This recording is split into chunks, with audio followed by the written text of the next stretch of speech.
जय हिंद दोस्तों। तो कैसे आप सब, स्वागत है आप सबका मेरे मिनी ब्लॉग में। तो आज फिर से हमने अपनी बाइक उठाई है, क्योंकि आज से पहले तो हम जयपुर में थे।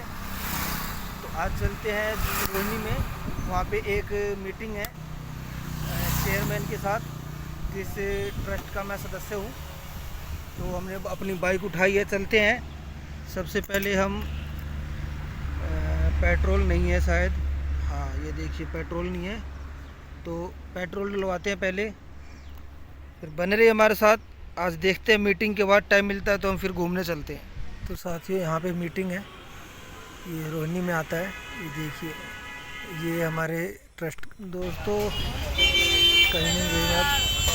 ये देखो पूरी बाइक खोल दी इन्होंने।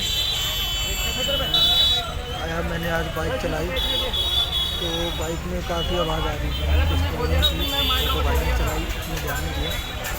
तो मैंने सोचा चलो सर्विस करा लेते हैं पहले, उसके बाद राइड चलते हैं।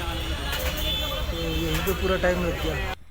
देखिए पूरी बाइक खोल दी इन्होंने, बाइक खोल के अच्छे से सबको जो भी प्रॉब्लम थी सारी प्रॉब्लम ठीक करवाई है। दोस्तों फाइनली सर्विस हो गई है बाइक की। अब चलते हैं, टाइम ज़्यादा हो गया, कहीं जा नहीं पाए, तो बने रहिए हमारे साथ, चलते हैं घर की तरफ। दोस्तों तो आज कहीं जा नहीं पाए, तो चलो आज जिम ही करते हैं। एवरीडे शाम को आते हैं जिम में, तो आज से फिर से शुरुआत की है, क्योंकि बीच में चला गया था मैं जयपुर। तो कंटिन्यू करते हैं आज से फिर।